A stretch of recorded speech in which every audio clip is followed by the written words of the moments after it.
I was told the machines were perfect, and my task was to confirm it. Each signature bound me tighter to a system that measured loyalty and tolerances and silence. I learned how weight and heat could undo what orders demanded endure. When the engines failed days later, no report carried my name, only the cost. March 1943.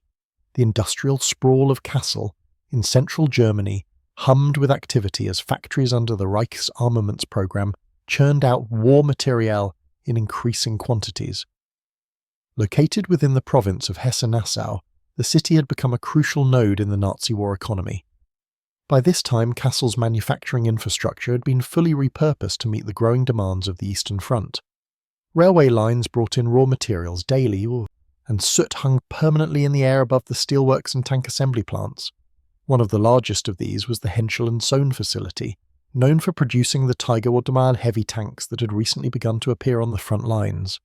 Inside the Henschel factory compound, the noise of production was unrelenting. Hydraulic presses slamming metal sheets, welders fusing thick armor plating, cranes hoisting turret assemblies. Among the hundreds of workers moving through the controlled chaos, one figure moved with quiet efficiency. Dressed in the standard grey coveralls of a mechanic, Wilhelm Meinhardt was unremarkable at first glance. 41 years old, short in stature and balding at the temples, Meinhardt had the demeanour of someone long accustomed to the rhythms of workshop life. His shift began before sunrise and ended well after dark, usually spent at Maintenance Bay 3, a section designated for final diagnostic checks on the completed Tiger tanks. Meinhardt's official role was straightforward: perform post-assembly inspections and routine maintenance before the tanks were delivered to Wehrmacht logistics units. His station was not on the factory floor itself, but within a quieter adjacent structure, where completed tanks were subjected to stress tests and mechanical evaluations. These were not cursory checks.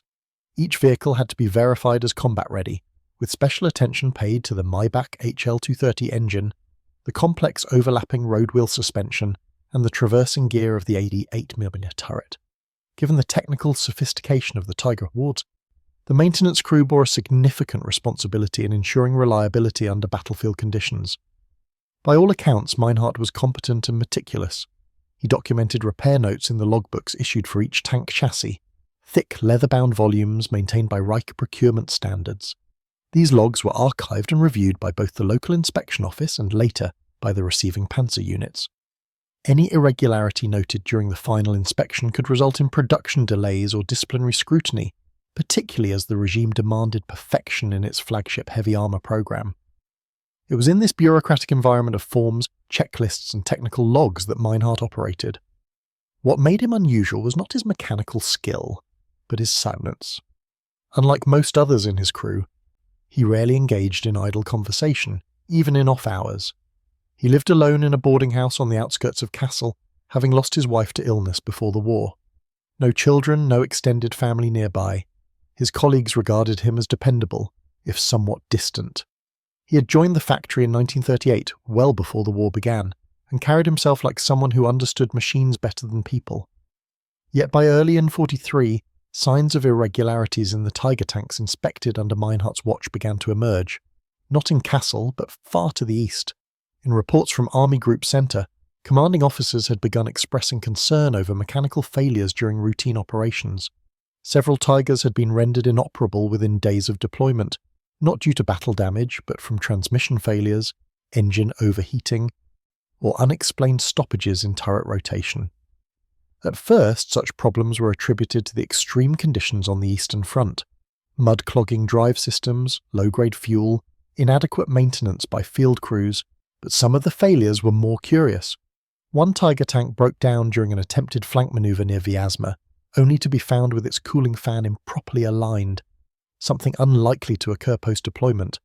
Another experienced erratic electrical shorts traced back to poorly soldered ignition wiring. One tank commander noted that the central turret traverse system had locked at precisely 37 degrees to the left, with no visible damage. In each case, the original maintenance logs from Kassel described these systems as inspected and cleared. These incidents remained isolated and unexplained. No central inquiry had been initiated, and no link had yet been drawn between the cases. The Wehrmacht was preoccupied with stabilizing its lines following the Soviet counter-offensives after Stalingrad. Logistics personnel were under pressure to move new army units into action as quickly as possible, with minimal delay for secondary investigations. Nonetheless, some ordnance officers began noting oddities in the original factory maintenance logs. A few found annotations that seemed inconsistent with the documented inspection results. One log, for example, showed a routine drive-train inspection completed, while a separate page, tucked in the back of the volume, contained a repair diagram with altered gear ratios that had not been implemented. Meanwhile, back in Kassel, Meinhardt continued his work, apparently unchanged by these distant field developments. Each morning he walked the same route to the factory gates. Each day he reviewed inspection sheets, marked anomalies, requested minor part adjustments, and signed off completed logs. To anyone observing him, there was nothing unusual in his routine. He ate his meals in the shared canteen, cleaned his work tools thoroughly at the end of each shift, and kept his paperwork in strict order. He rarely took leave and never failed to submit his end-of-week reports. Yet within the workshop environment, subtle signs of discontent were beginning to surface. A younger mechanic newly assigned to Maintenance Bay 3 later recalled noticing Meinhardt spending unusual amounts of time reviewing each tuk-tuk tank's electrical system far more than the standard inspection required. Others noted that he occasionally returned to the same tank twice in a single shift, citing re-verification of torque measurements, though these repeated entries were not always logged. Still, nothing about Meinhardt's conduct warranted disciplinary action. He performed his tasks, he followed protocol, and when asked, he provided mechanical justifications for his decisions. It was the war itself that supplied cover for everything: the constant pressure, the volume of production, the unrelenting schedule. In that environment, even subtle anomalies could pass unnoticed. By late spring of 1943, the complaints from the front had increased. Mechanical failures of new Tigers were becoming more frequent, and a pattern, though faint, was beginning to form. Field units receiving tanks with serial numbers corresponding to Maintenance Bay 3 had a statistically higher rate of early mechanical dysfunction. The Office of Ordnance in Berlin began compiling data, cross-referencing production lots with field reports. Engineers debated whether the failures stemmed from design complexity or material shortages. No one suspected sabotage. Not yet. By mid-1943, the Tiger I was both a symbol of German armoured supremacy and a source of logistical strain. Weighing over 50 tons and outfitted with an 80mm KBK-36 gun, it was engineered as a battlefield juggernaut, but in practice its combat effectiveness was increasingly undermined by the recurring mechanical failures. In the Soviet Union, where entire armoured units relied on mobility and endurance, the Tiger's breakdowns became a liability more than a deterrent. Field maintenance crews from the 505th Heavy Panzer Battalion and other Tiger-equipped units began to report consistent issues: worn gear teeth after limited use, improper valve timing, misaligned torsion bars. These problems did not reflect haphazard use, but something else, something earlier in the production process. What stood out most were instances where tanks failed in non-combat conditions. Several Tigers stalled during training maneuvers or transport. In one case, a new vehicle failed to start during a routine engine run-up only 4 days after arrival at the front. The failures were not uniform, and that was part of the difficulty. Some tanks performed as expected, others were incapacitated before firing a shot. The inconsistencies frustrated commanders and puzzled engineers. The solution, many believed, lay in tighter quality control. Correspondence from the General Inspecteur der Panzertruppen in Berlin suggested doubling inspection protocols and dispatching technical liaisons to key factories like Henschel and Sohn. But the war economy was already stretched, and such measures were difficult to enforce with the rapid production timetable demanded by Hitler and the High Command. Within the Henschel factory itself, the pace of work accelerated. By the summer of 1943, following the failure of Operation Citadel at Kursk, the Wehrmacht doubled down on heavy armour to compensate for its losses. The result was an increase in pressure on tank assembly and maintenance personnel. Production quotas grew, inspections became shorter, oversight, once strict, grew dependent on paperwork more than observation. In Maintenance Bay 3, Wilhelm Meinhardt continued his duties without incident. His paperwork remained impeccable.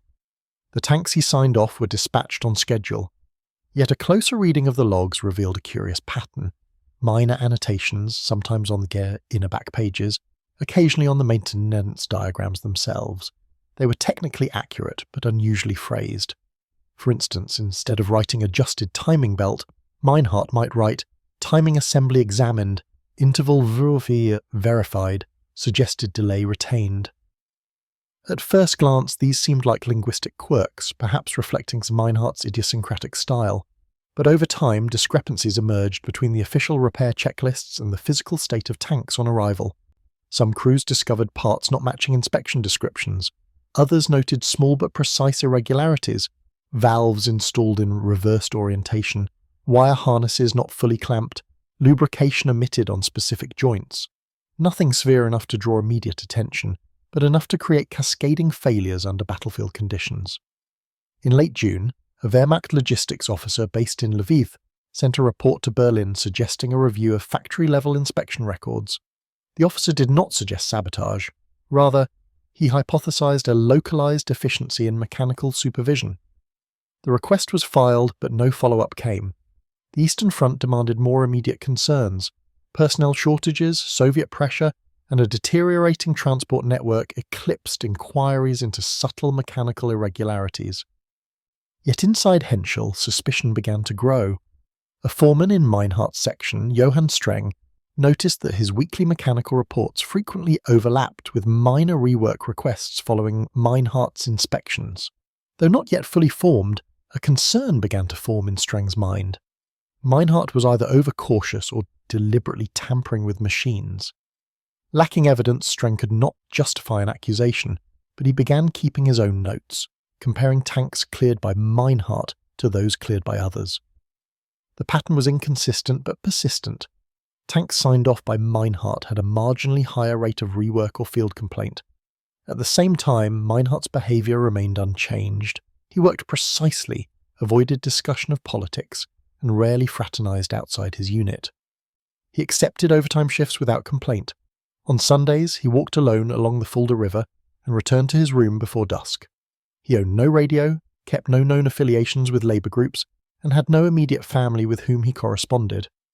In the surveillance culture of wartime Germany, this made him almost invisible, but not entirely. In August, during a routine audit, a junior bureaucrat from the Armaments Ministry visited Henschel's facilities to sample inspection logs. The man tasked with verifying paperwork found nothing outwardly suspicious, but as part of his review he took with him several maintenance books for tanks produced in late July, including 3 cleared by Meinhardt. These logs were placed into the Central Records Archive in Berlin, with no annotation beyond the standard audit seal. Weeks later, a clerk reviewing archival entries noted something odd about one of Meinhardt's diagrams. It featured a torque curve graph that didn't align with standard Maybach engine output.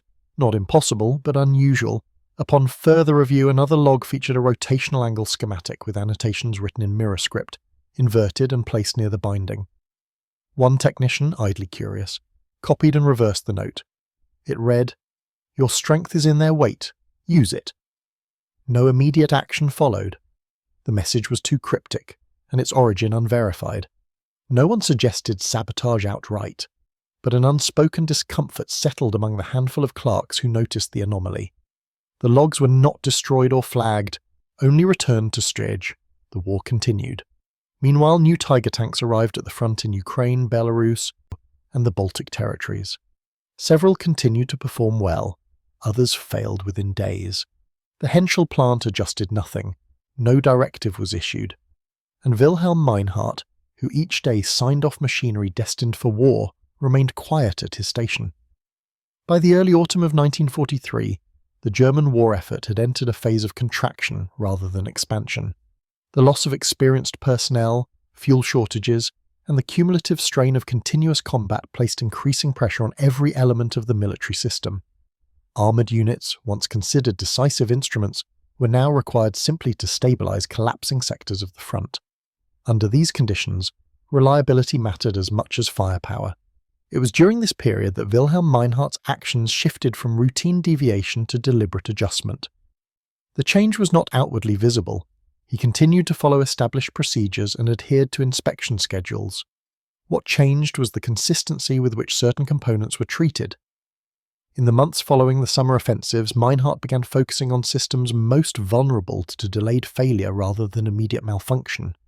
Fuel delivery assemblies, cooling mechanisms, and electrical grounding points received particular attention. These were areas where small inaccuracies could produce failure only after sustained operation, often under load, and frequently beyond the capacity of field repair crews to diagnose quickly. The method was subtle. A hose clamp tightened within tolerance but at the lowest allowable pressure. A wiring junction insulated but routed too close to vibration points. A cooling shroud aligned within specification, yet offset just enough to reduce airflow at sustained engine speeds. Each adjustment, on its own, remained defensible under inspection. Collectively, they introduced fragility into machines expected to operate under extreme conditions. These actions did not arise spontaneously. Meinhardt had been following battlefield reports with care, despite lacking access to official briefings. Factory workers were not isolated from information. Casual conversations, second-hand letters from relatives at the front, and the steady return of wounded soldiers to Kassel hospitals painted a clear picture of deteriorating conditions. Meinhardt, who had served briefly as a mechanic during the final year of the First World War, understood what prolonged mechanical stress meant for heavy vehicles. He also understood the limits of his position. Open resistance was impossible. Overt sabotage would be detected. But adjustment, incremental, deniable, and delayed, offered another path. In September, Meinhardt began altering how he documented his work. Maintenance logs had always included diagrams and explanatory notes, but he now introduced layered annotations, entries that referenced standard specifications while subtly contradicting them through secondary markings. These were not errors. They were intentional inconsistencies designed to confuse post-failure analysis. A field mechanic reviewing the log might assume improper handling or combat damage, rather than factory-level alteration. At the same time, Meinhardt began embedding brief written remarks into unused margins of the logs. These were not operational instructions. They were observations couched in technical language, but arranged in a pattern recognizable only if compared across multiple volumes. Phrases such as structural tolerance exceeds necessity, or mass becomes liability and constrained movement, appeared sporadically, never repeated verbatim. To a casual reader, they resembled theoretical commentary. To someone looking closely, they formed a consistent assessment of the Tiger tank's weaknesses. The risk of discovery increased accordingly. Inside Maintenance Bay 3, scrutiny had intensified. Johann Streng, the foreman, was now actively comparing inspection outcomes across shifts. He did not accuse Meinhardt, but he reassigned certain tanks to secondary inspectors after Meinhardt's clearance. These re-inspections rarely uncovered explicit faults. However, on 2 occasions, minor discrepancies were found. Loose tolerances that technically met standards, but appeared unusual given the tank's intended use. Streng noted them but took no further action. The production schedule did not allow delays. Elsewhere in the factory, security had grown tighter. After a series of Allied air raids on industrial centres, Gestapo liaison officers increased their presence in key facilities. Their mandate focused on morale and political reliability rather than mechanical quality, but their presence altered behaviour. Workers spoke less freely, files were locked more often, personal effects were searched without explanation. Meinhardt adapted by reducing the frequency of his written marginal notes. Instead, he relied more heavily on physical adjustment and less on documentation. When notes were made, they were carefully embedded within standard forms, indistinguishable from routine commentary, unless cross-referenced extensively. Despite the precautions, the consequences of his actions became increasingly visible at the front. In October, a Tiger tank assigned to a training unit near Minsk suffered a complete engine seizure after 14 hours of cumulative operation. The post-failure inspection identified uneven coolant distribution as the probable cause. The maintenance log, traced back to Kassel, indicated no defect. Another Tiger experienced a cascading electrical failure during a nighttime movement, immobilizing it during a withdrawal. The wiring fault was attributed to vibration damage. No investigation followed. What began to concern senior engineers was not the presence of failures, but their timing. Tanks were not failing immediately. They were failing after brief operational use, often at moments of manoeuvre rather than engagement. This suggested neither manufacturing defect nor misuse alone. A technical review panel within the Armaments Ministry briefly considered the possibility of intentional compromise, but dismissed it as implausible. Sabotage, they concluded, would be crude and obvious. The failures they observed were too refined. Within this narrowing margin of plausibility, Meinhardt continued. The decision to persist was not ideological in the abstract. It was personal and cumulative. He had seen casualty trains arrive in Kassel. He had watched wounded men struggle across factory yards during inspections. He understood that each tank he cleared might contribute to further loss. His response was not dramatic, nor was it communicated to anyone else. It was simply continued adjustment, carried out within the smallest available space between regulation and oversight. By November 1943, Meinhardt's actions had reached a point where discovery would have been difficult to avoid had anyone known where to look. But no one did. The system he worked within assumed loyalty, not interference, and in that assumption, his work continued uninterrupted. By the final weeks of 1943, the internal contradictions of the German war machine were becoming more pronounced. The Reich's outward insistence on technical superiority masked growing deficiencies in supply chains, manpower, and production quality. Amid these mounting strains, the Tiger program remained politically sensitive, as one of Hitler's favoured projects. The Tiger tank was shielded from much of the scrutiny that might have accompanied consistent underperformance in another system. Failures were attributed to misuse, terrain, or field conditions. Rarely were they traced back to the source. At the Henschel facility, however, minor inconsistencies were piling up. While no single event pointed clearly to sabotage, certain figures in the local chain of command began noticing statistical anomalies. A mid-level production statistician, Ernst Keller, noted that the rejection rate for final inspections in Maintenance Bay 3 was marginally lower than other bays, yet the tanks from that section accounted for a higher proportion of minor field complaints. The data were not conclusive, but they merited a query. Keller forwarded a report to the plant's technical supervisor, who in turn requested a quiet review of a few selected maintenance logs. These logs included 2 volumes bearing Wilhelm Meinhardt's signature. One of the logs contained a schematic where the ink used for the torque measurement notations had begun to fade. Under strong light, the words "stresses exceed usefulness" could just be discerned along the bottom edge of the page, written so faintly that even close inspection might miss them. Another featured a maintenance diagram for the drive wheel assembly, in which a line had been subtly redrawn, altering the angle of force dispersion just enough to suggest an intentional misrepresentation. No action was taken immediately. Instead, the logs were quietly passed to a technical officer from the Kassel section of the Heereswaffenamt, Germany's Army Ordnance Office, for further review. The officer, Captain Arno Weigand, had experience in manufacturing oversight. He spent 3 days reviewing maintenance documentation at Henschel, posing as part of a routine compliance team. Weigand's presence attracted little attention. Factory oversight personnel were common enough, especially after the autumn air raids. During his unannounced visit to Maintenance Bay 3, Weigand met Meinhardt briefly. The interaction was uneventful.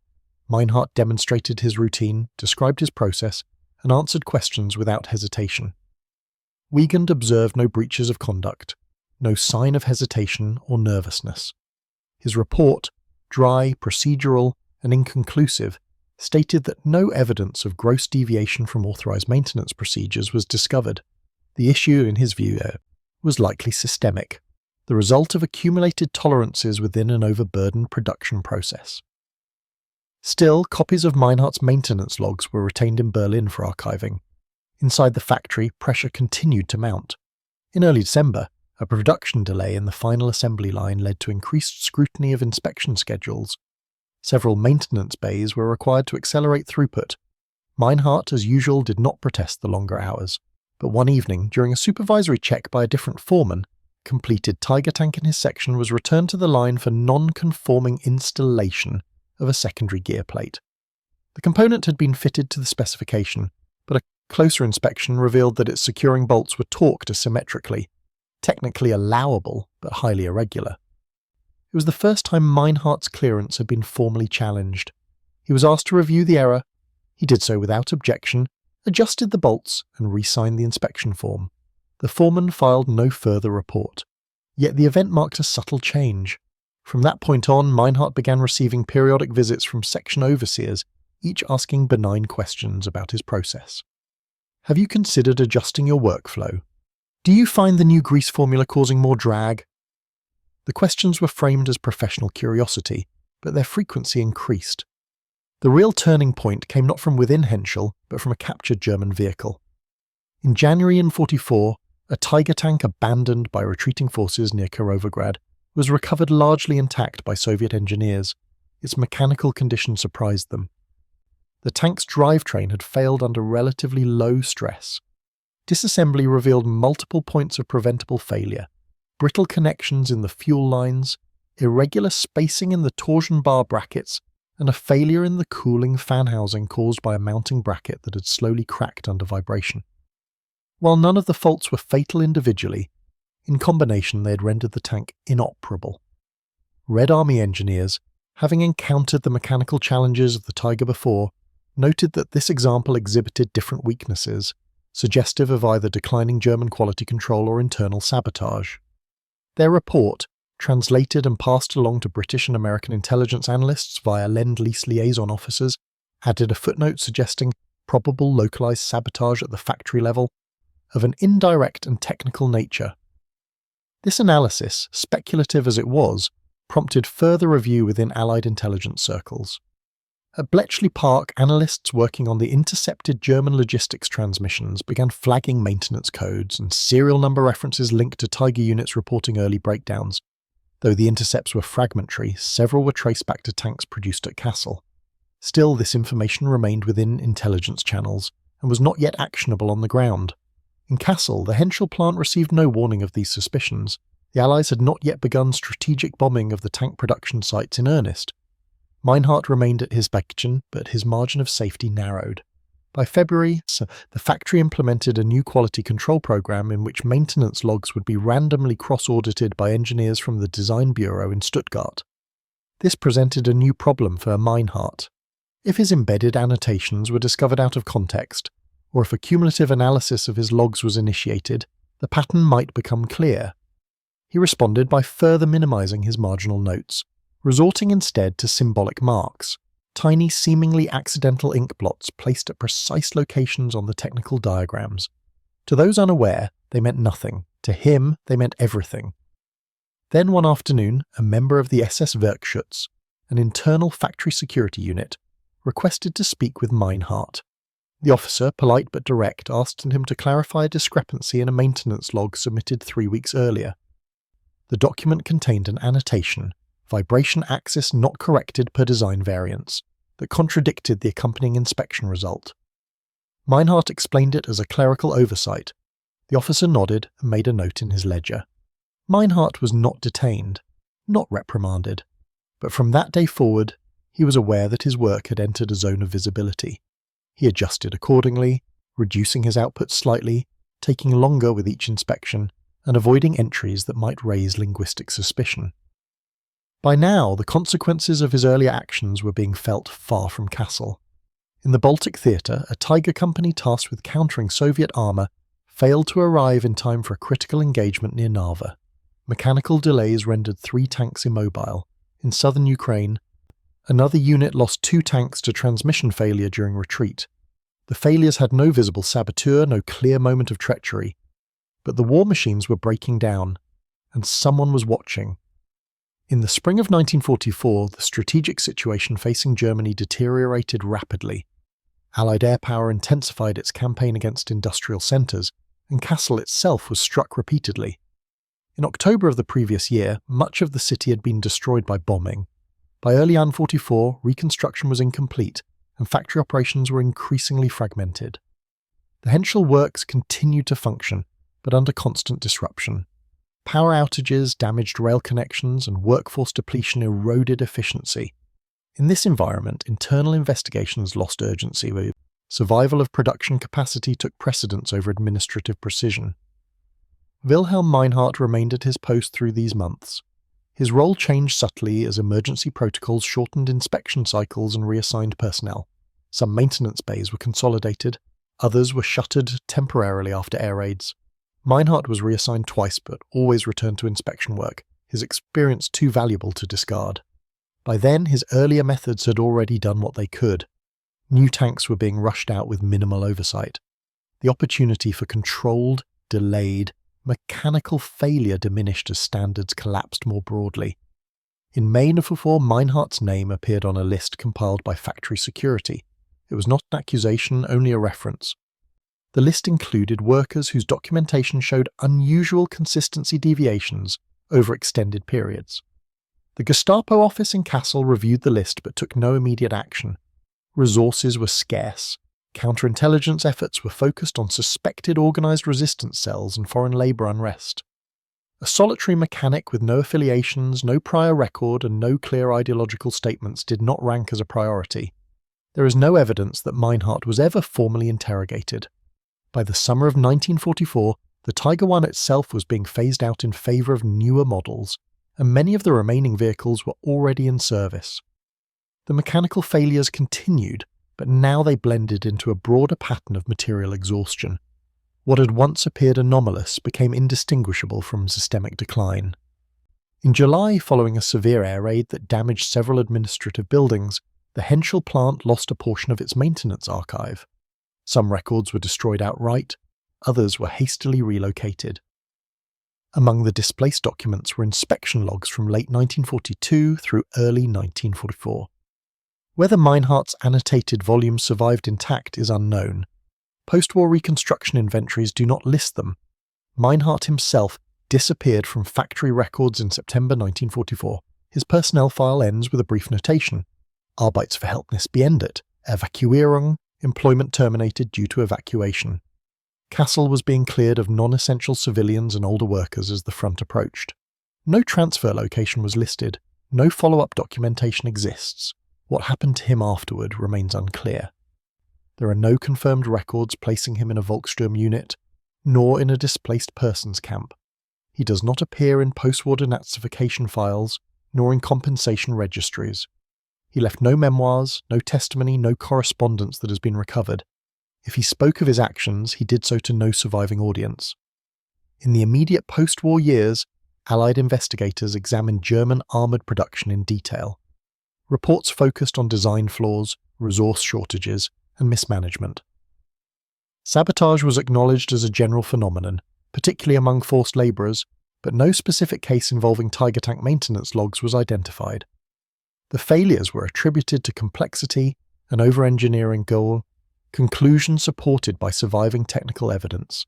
Only later, through fragmented archival discoveries and intelligence cross-referencing, did hints of something more deliberate emerge.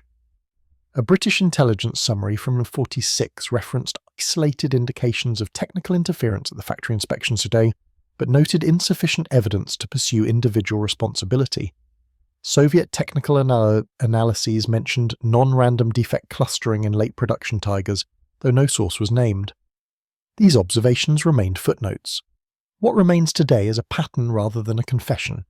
The Tiger tanks that failed without visible cause, the maintenance logs that contained faint contradictory annotations, the statistical anomalies tied to a single inspection bay, all suggest that at least one individual acted quietly, alone, and within the system itself.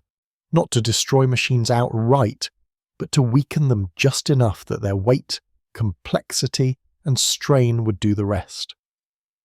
If Wilhelm Meinhardt was that individual, his actions left no monument. They altered no battle decisively, shifted no frontline dramatically, and earned no recognition. They existed entirely within margins, of tolerance, of paperwork, of probability. His resistance, if it can be called that, was technical rather than symbolic, incremental rather than heroic. It was the work of someone who understood machines deeply enough to know where they would fail, and who chose quietly to let them.